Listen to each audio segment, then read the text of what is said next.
Assalamualaikum warahmatullahi wabarakatuh. Perkenalkan, nama saya Kayla Auliana Mora dengan NIM 1503623063. Di video kali ini saya akan menjelaskan tentang instrumen non-tes, yaitu kepuasan siswa SMK terhadap sarana dan prasarana di laboratorium jurusannya. Video ini saya buat untuk memenuhi tugas mata kuliah evaluasi pembelajaran.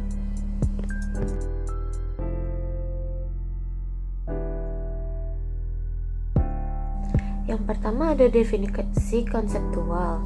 Nah, definisi konseptual ini saya ambil dari Kotler dan Keller pada tahun 2009 di buku Manajemen Pemasaran yang dikutip di dalam jurnal oleh Hanifah dan Saputra pada tahun 2024 di jurnal berjudul Analisis Tingkat Kepuasan Mahasiswa Terhadap Pelayanan Laboratorium Teknik Industri Universitas Muhammadiyah AR Fahrudin.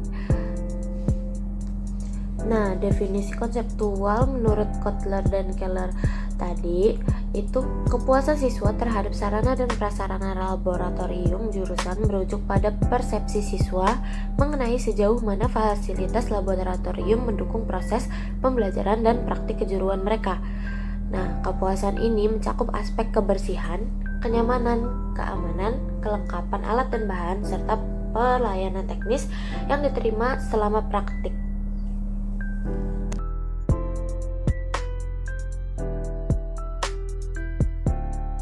Nah, selanjutnya ada konsep operasional. Nah, kepuasan siswa ini diukur dengan 5 dimensi, yaitu kebersihan dan kenyamanan laboratorium, kelengkapan dan fungsi peralatan bahan, keamanan dan keselamatan kerja, ketersediaan dan kemudahan akses terhadap alat dan bahan.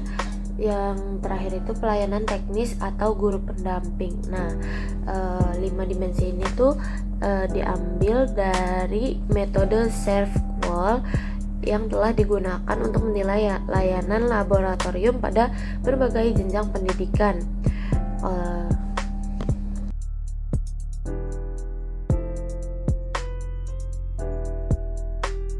Selanjutnya ada dimensi dan indikator. Nah, dimensi itu tadi yang sudah saya sebutkan ada 5 buah dimensi, dan indikator merupakan turunan dari kelima dimensi ini. Nah, untuk kebersihan dan kenyamanan itu indikatornya ruangannya bersih, meja kerja rapi, dan pencahayaannya memadai. Lalu untuk dimensi yang kedua yaitu kelengkapan alat dan bahan, itu indikatornya tersedia alat sesuai kebutuhan praktik dan alatnya berfungsi dengan baik. Nah, yang ketiga ada keamanan dan keselamatan. Indikatornya itu tersedia APD, jalur evakuasi, dan petunjuk keselamatan.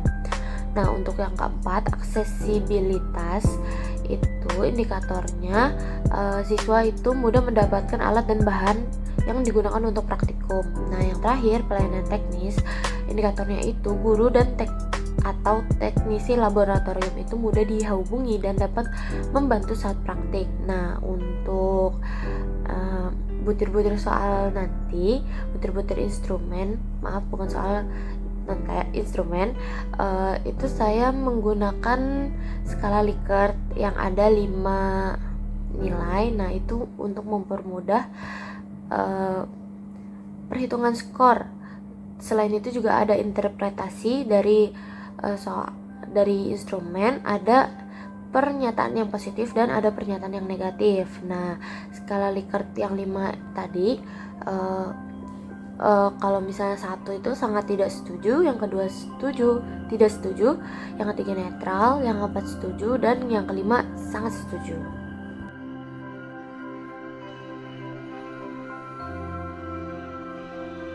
Nah, di kisi-kisi instrumen ini saya akan membagikan dari indikator tadi itu apakah butir pernyataan instrumen ini bersifat positif atau negatif. Nah, untuk indikator yang pertama yaitu ruangan bersih, meja kerja rapi, dan pencahayaan memadai, itu saya menaruh ada di nomor 1 dan 3 itu pernyataan positif, dan di nomor 2 itu pernyataan negatif. Nah, untuk indikator nomor 2 tersedia tersedia alat sesuai kebutuhan praktik dan alat berfungsi dengan baik, itu pernyataan nomor 4 itu positifnya, pernyataan nomor 5-nya negatif.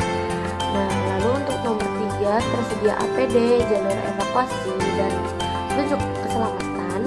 Di nomor 6 adalah pernyataan positif dan di nomor 7-nya pernyataan negatif. Nah, untuk nomor 4 mudah aksesibilitas, kemudahan mendapatkan alat dan bahan.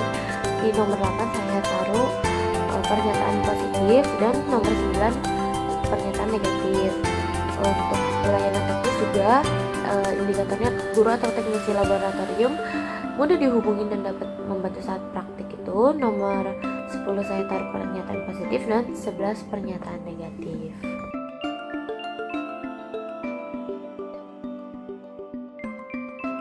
Nah, setelah menganalisa dimensi, indikator, dan membagikan apakah butir soal ini pernyataan negatif atau positif, yang terakhir ada butir instrumen tersebut. Butir instrumen ini ada 11 butir. Yang pertama itu pernyataan positif bahwa laboratorium jurusan saya selalu bersih dan rapi. Dan yang kedua, saya merasa tidak nyaman dengan kebersihan laboratorium. Nah, untuk yang ketiga itu pencahayaan dan tata letak meja kerja membuat saya nyaman rasanya. Untuk yang keempat, alat praktik yang tersedia lengkap dan mudah digunakan. Butir kelima itu ada beberapa alat yang tersedia tidak berfungsi dengan baik. Untuk butir soal yang keenam itu ada laboratorium menyediakan alat untuk berdiri dan jalur evakuasi yang jelas.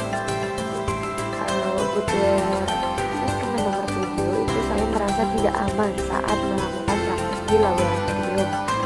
Yang ke-8, saya mudah meminjam alat atau bahan praktik yang saya butuhkan. Yang ke-9 itu ada pengambilan alat praktik sangat sulit dan menyulitkan proses belajar atau praktikum.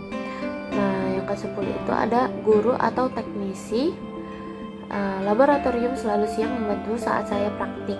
Dan yang terakhir, butir ke-11 itu saya merasa kesulitan mendapatkan bantuan teknis selama di laboratorium.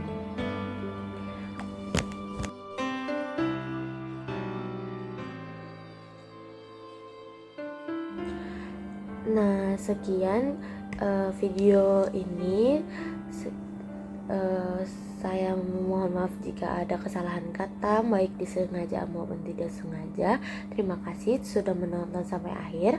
Wassalamualaikum warahmatullahi wabarakatuh.